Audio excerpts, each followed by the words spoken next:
J.J. Harrell to Mississippi State. He committed today to Mississippi State. And John Wayne Oliver committed to the Good Guys right here on the Locked On Ole Miss podcast, special edition. You are Locked On Ole Miss, your daily podcast on the Ole Miss Rebels. Part of the Locked On Podcast Network, your team every day.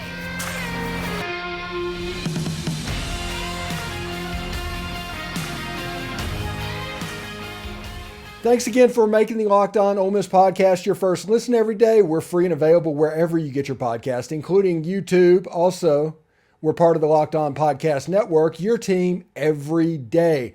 Hey, J.J. Harrell went to Mississippi State. They needed a PR win. We talked about that this morning. It happened so rapidly. It's almost predictable at this point. Whenever something bad happens, they need to save face in a really, really bad way, and something's going to happen. In my head, it's just sitting there with them rolling pennies for NIL money. I know it didn't work out that way, but that's kind of funny. But good get for Mississippi State, all seriousness. J.J. Harrell's a good wide receiver. He'll do well. He honestly fits well stylistically with Chad Bumpus, who was a wide receiver coach down in Starkville. Good get. It's June. Anything can happen. Counting a commitment. I mean, a commitment isn't a commitment. A signing isn't even a commitment at this point. There's still 2 or 3 stages down the road to go. But as for now, if this is where he wants to be, good for him. Good football player. Should have fun. And, hey, they got their PR win today. They needed it, and they've got it as well. Ole Miss also got a commitment from John Wayne Oliver, a offensive lineman out of CPA in Nashville. Good player. He's apparently good friends with Bryson Sanders, another road grader type offensive lineman to go for this offense that has led the SEC in rushing. Heck, 2 out of the last 3 years. It was 3rd nationally last year. Quinshon Judkins, the whole 9 yards. You know exactly what's going on with that. But those are kind of the 2 stories that are happening right now. I do think it's absolutely funny that I caught all of this morning. But I wanted to get on here and react to what was going on. If J.J. Harrell wants to go to Starkville and wants to do that, fine. It's all fine. I think in recruiting, the honest thing is, and this is the same thing I would say if Ole Miss would have lost Traveris Banks or anybody, even though the Jamonte Waller stuff. Whenever a player goes to another school, I mean, it's so quick to say everybody wants to do W or L, but the reality is there's 50 players around the country that have basically the same attributes. So if you miss out on somebody, it's kind of hard to be too down about it one way or another. It's not a single player in high school football is life or death. And honestly, nobody, save maybe Kamarion Franklin, is on the board that Ole Miss could get that would be better than Austin Simmons, what they got on Saturday. Freakishly selfishness. I like this signing. He's going to be here in the fall. It's going to be fantastic. I think Austin Simmons has all kinds of upside to him. I'm really fired up about that. Just selfishly me looking at the situation. But like I said, J.J. Harrell goes to Mississippi State, or commits to Mississippi State, I should say. John Wayne Oliver commits to Ole Miss. You know, you can't say one commit is feigning and another one is rock solid, because a commitment isn't really a commitment anymore. Signing isn't even a commitment anymore with the transfer portal as well. So we have to look at this a little bit differently. You can't do the life or death type stuff with commitments any longer. But like I said, good football player. I think it's North Panola High School. Athletic guy. Again, stylistically, he looks a lot like Chad Bumpus. It kind of makes a little bit of sense. I don't know who's going to be playing quarterback by the end of the year, or by the time he gets there. I don't know how that's going to look. But we'll see. Again, I'm talking about it because Locked On doesn't have a Mississippi State site, so somebody has to.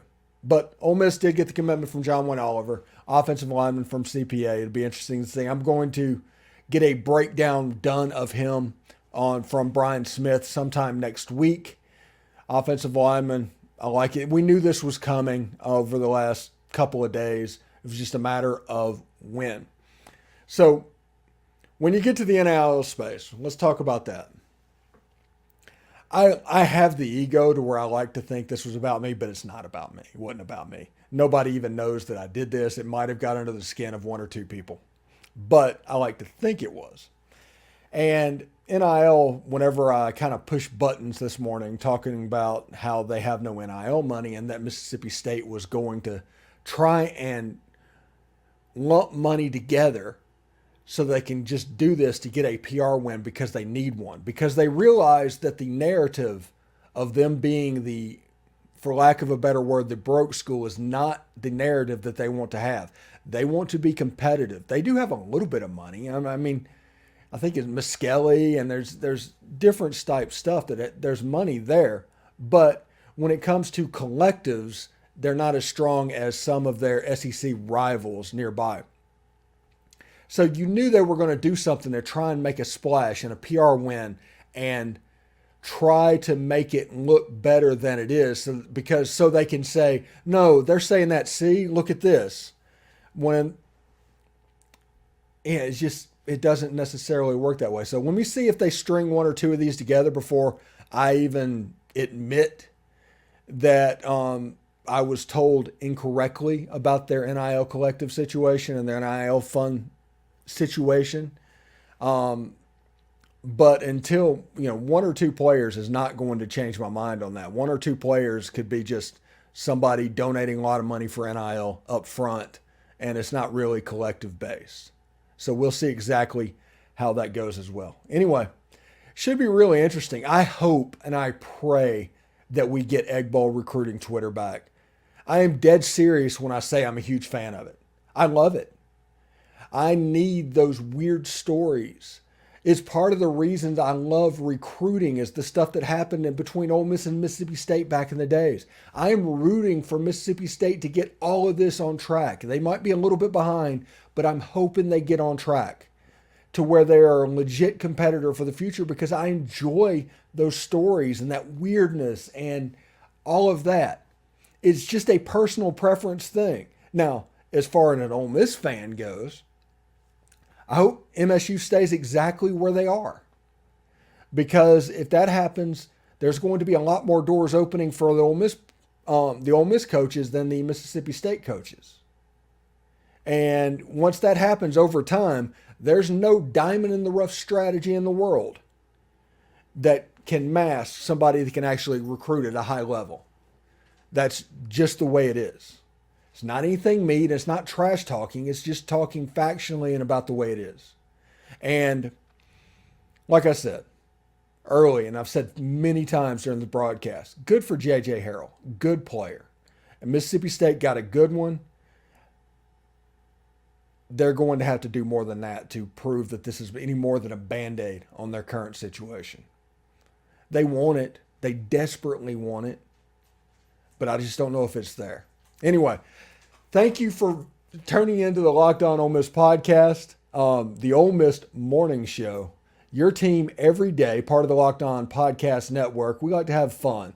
The everyday listeners, tomorrow on the show, we will continue to talk about football in June. We've kind of hit that commitment window right before July 4th.